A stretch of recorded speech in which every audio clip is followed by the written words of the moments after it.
assemblée bi quand même bëri na coow fan yii bu ñu waxee ci waxu oto yi wax itam ci El Malick bor boobu nga xam ne législature bi fi génnoon te ñu dissoudre ko ñoo ko amoon moom mu daal di koy fay donte ñenn ñi jàpp nañ ni war na ko fay ñeneen ñi jàpp ni waru ko fay alors lan moo sabab loolu quand même ci li nga xamante ne tey député yi ñu ngi ko doon jooy ñenn ñi sax doyen Sanu ma koy nuyu bokkoon ci ñi nga xam ni dañu waroon nangu seen kër parce que demoon nañu ba banque bi daal di waaj a saisir këram. tout d'où vient l'information.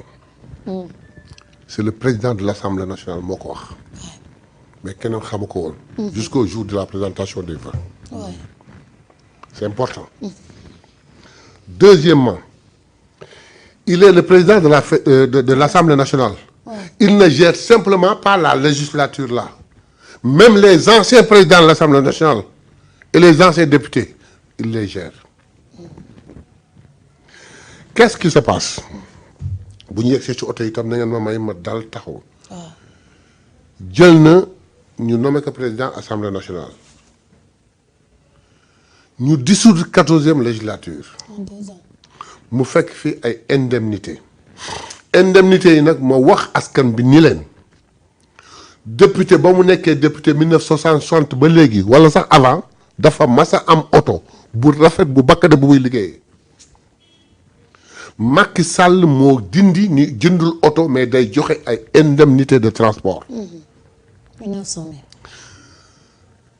El Malick Ndiaye wax ni 900 000 banque boo dem ni ko am naa 900 000 yu ma mënal jox par mois abal ma lii ma jënd oto mu abal la ko ña jëndoon oto ñaari fee moo ci am benn bi mooy ña jëndoon oto yëpp oto bi doxul ñaari at ni këmbal taxaw amatu la benn njariñ te nga kon ne di fay ñaareel bi ñu dissoudre assemblée nationale amatuñu revenu bi dem te moom mooy bàyyi ñëpp.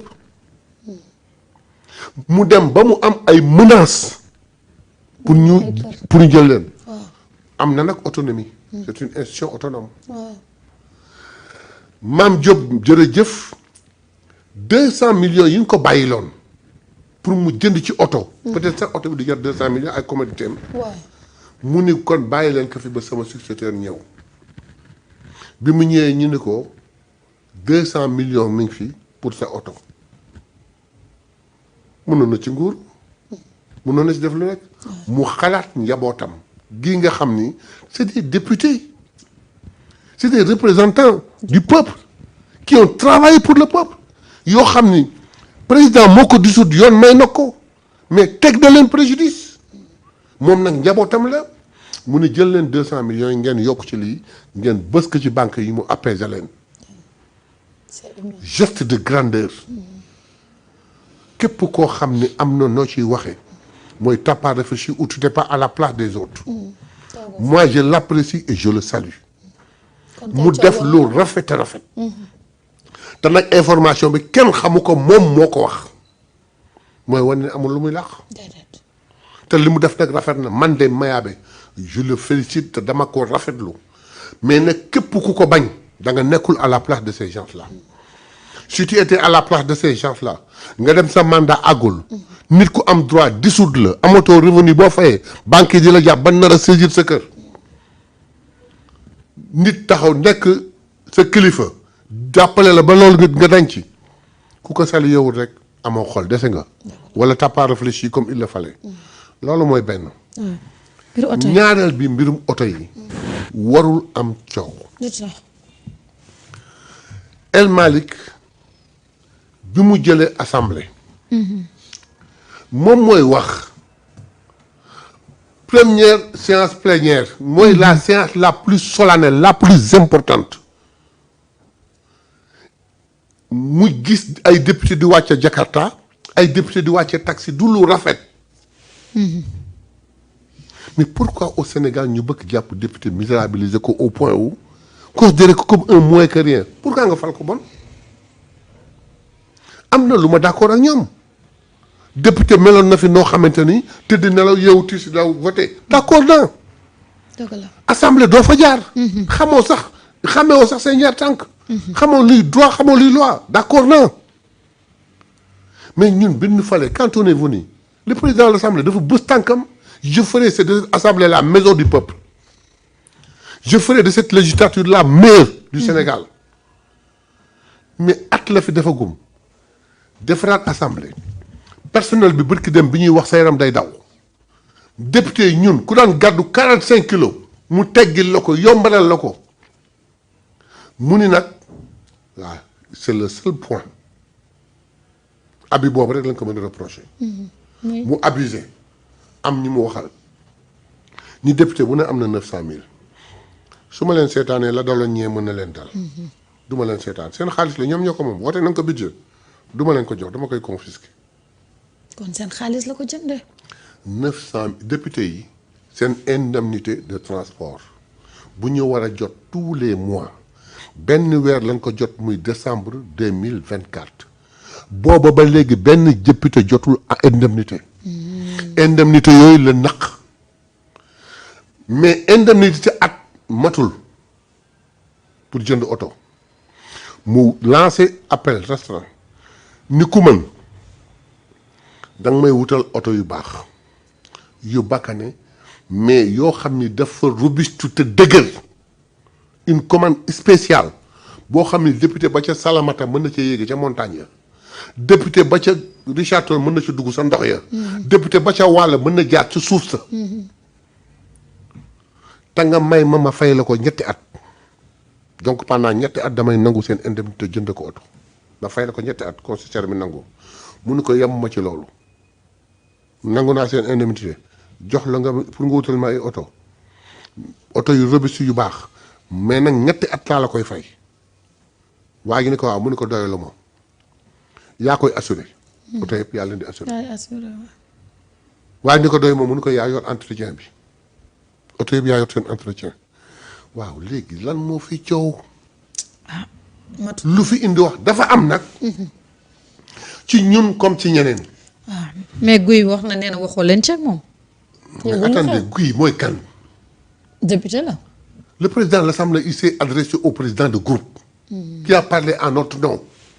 Guy dafa bëgg ñu woo ko individuellement waxul ak moom Guy il est doté d'un véhicule moom am na chance su dans ses activités le peuple a accepté. xool ni Guy ni muy def nii peuple bi jëndal ko oto bu bakkane. c'est son mérite. Ensuite ce que je dis wàññiwul dara en la valeur de Guy parce que c'est un très bon député mais ce n'est pas parce que lui am na oto am na sax yeneen indemnité ailleurs yoo xam ne mën na ko jàppale ba il n'a pas besoin de véhicule xëy na 900 000 ko gënal mais il n'a pas pensé à ces centaines de collègues qui habitent Saraya Salémata Saint-Louis Bakel Louga Kébémer Géoul Ndande Pire qui viennent régulièrement à l'Assemblée nationale par transport en commun qui n'ont pas de véhicule qui finissent à 0 heure pour aller passer la nuit à Thiès et revenir le lendemain. Il n'a pas pensé à ces gens-là. Thierno Alassane Sall qui dit parce qu'il a dit que 900 000 ko gënal.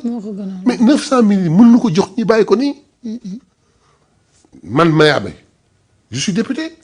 si on m'avait demandé mon opinion mais am naa sagaru oto boo xam ne mën naa ko doxee. je lui ai dit non donnez-moi mes indemnités. mais da nga xalaat ñeneen ñi. mais attendez on est dans une démocratie. li ñu def même bu ma arrangé wul arrangé une centaine les 95% de mon groupe je dis oui et j'applaudis. Je dis, eh oui, j'applaudis. La preuve, quand le premier lot est arrivé, bon, par respect, ces gens-là, ils nous respectent tellement les doyens. Il dit, doyen, quand le caisseur m'a appelé doyen, je lui dis, caisseur, il ne faut pas tirer. Ne tirez pas. Nous avons donné une mobilité réduite. Pensez à elle, ces deux-là. Non, ça c'est déjà réglé. Je le dis très bien. Mais pensez à ceux qui habitent loin et qui n'ont pas de véhicule. Commencez par eux. Pour wàcc ñu nekk Dakar. Nous qui avons un petit véhicule boo xam mën nañu ko doxee même bu ñu am loolu oto sax bu ñu jëlee taxi ñibbi si wala à pied sax on peut venir à kii mais man leen en tout cas doy àll ak man sommes les derniers devront être les derniers à recevoir kooku ça ne pose aucun problème mais je veux que dans cet esprit solidaire que les gens pensent comme ça chaque député mérite d'avoir un véhicule avec lequel muy liggéey. un véhicule avec lequel muy liggéey mais xaalisam lañ ko jëndee xaalis bi nag dégg naa kii di wax naan c'est comme bu fekkoon ces 900 000 ne sont pas un budget c'est un budget. Mais qu'on a déjà voté yoo xam ne c'est établi par un décret. bu leen ko war a jox ñu war ko jot la preuve les véhicules sont immatriculés au nom de l'Assemblée. Et ce n'est pas le budget de l'Assemblée proprement qu'il est budget de fonctionnement de l'Assemblée. C'est les indemnités qui l'ont ko jëlee normalement ça devait être immatriculé au nom des députés. Mais ñu ngi ko immatriculé au nom de l'Assemblée nous avons accepté. Et pourtant on pouvait dire une chose waaw comme yéen a ngi ñuy soog a jox oto yéen a ngi ñuy soog a jox oto qui nous prive de nos indemnités mais pendant 1 an yi ñu toog jotuñu oto delloo nañu suñu indemnité est-ce que tu as entendu un seul député parler de ça. Donc lu fi indi coow lu fi am coow et ensuite député yi te li ma gën a jaaxal mooy benn avantage bu ndaw bu ñu dégg ni député am na ko mu explosé. lu tax loolu. Quand nous passions nos journées pendant 2 mois tous les jours de 9h à 0h pour mettre en place un budget bu Sénégal fonctionner on n'en commande pas. On n'en parle pas. Quand à l'Assemblée on s'assoit en plénière de 9h à 0h. Hein? Les gens ne prennent même pas attention. Mais pour un petit avantage, si on disait que bon, il y a eu une augmentation de 5 000 francs sur le salaire du député, ça aurait fait pendant 15 jours, on ne parlerait que de ça. Il faut qu'on arrête. C'est un représentant là. Nous, tous les partis qui ont sélectionné, kenn ku ne defar liste jox la. Ni la choisir ma say représentant à l'Assemblée. yow nga dem voter ji au point de choisir ñu dem assemblée. ñu fal seen bureau kilifa gi daal ni man daal dinaa fexe ba assemblée bii du mel ne benn ci àddina.